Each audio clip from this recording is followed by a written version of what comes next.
Stone Fox, Chapter 9, The Race. Searchlight sprang forward with such force that little Willie couldn't hang on.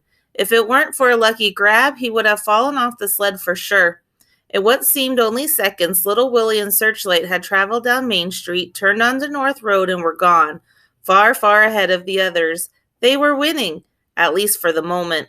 Stone Fox started off dead last. He went so slowly down Main Street that everyone was sure something must be wrong. Swish! Little Willie's sled flew by the schoolhouse on the outskirts of town and then by the old deserted barn. Swish, swish, swish! Other racers followed in hot pursuit. Go, Searchlight, go! Little Willie sang out. The cold wind pressed against his face, causing his good eye to shut almost completely. The snow was well packed. It was going to be a fast race today, the fastest they had ever run. The road was full of dangerous twists and turns, but little Willie did not have to slow down as the others did. With only one dog and a small sled, he was able to take the sharp turns at full speed without risk of sliding off the road or losing control. Therefore, with each turn, little Willie pulled farther and farther ahead. Swish! The sled rounded a corner, sending snow flying. Little Willie was smiling. This was fun.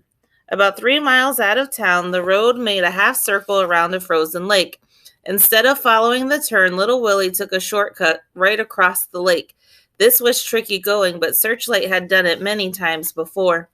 Little Willie had asked Mayor Smiley if he was permitted to go across the lake, not wanting to be disqualified. As long as you leave town heading north and come back on the south road, the mayor said, anything goes.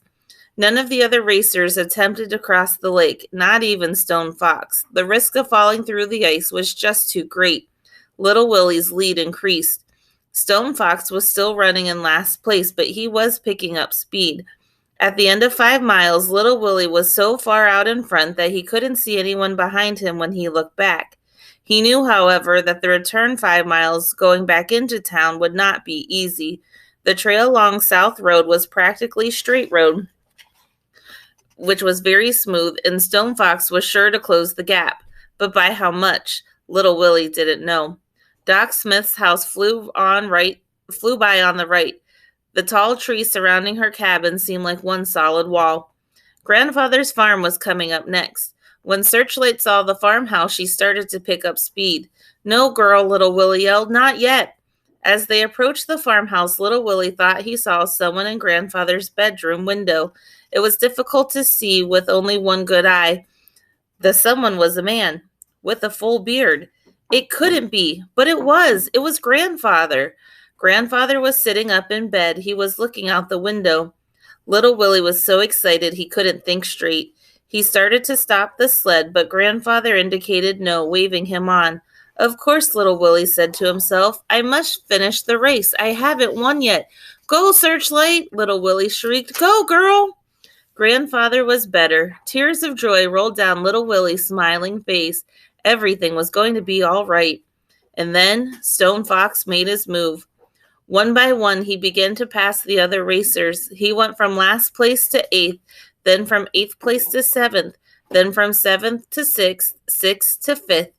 He passed the others as if they were standing still. He went from 5th place to 4th, then to 3rd, then to 2nd, until only little Willie remained. But little Willie still had a good lead.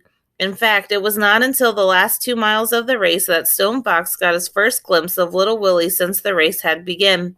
His sled dogs looked magnificent as they moved effortlessly across the snow. Stone Fox was gaining, and he was gaining fast, and little Willie wasn't aware of it. Look back, little Willie, look back! But little Willie didn't look back.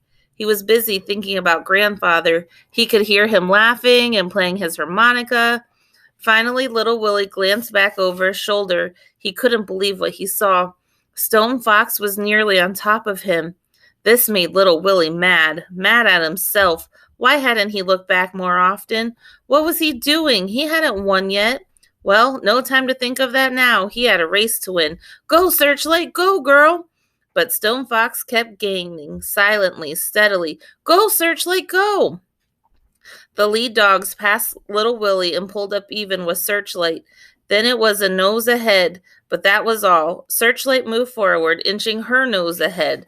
Then the dogs regained the lead. Then Searchlight. When you enter the town of Jackson on South Road, the first buildings come into view about half a mile away.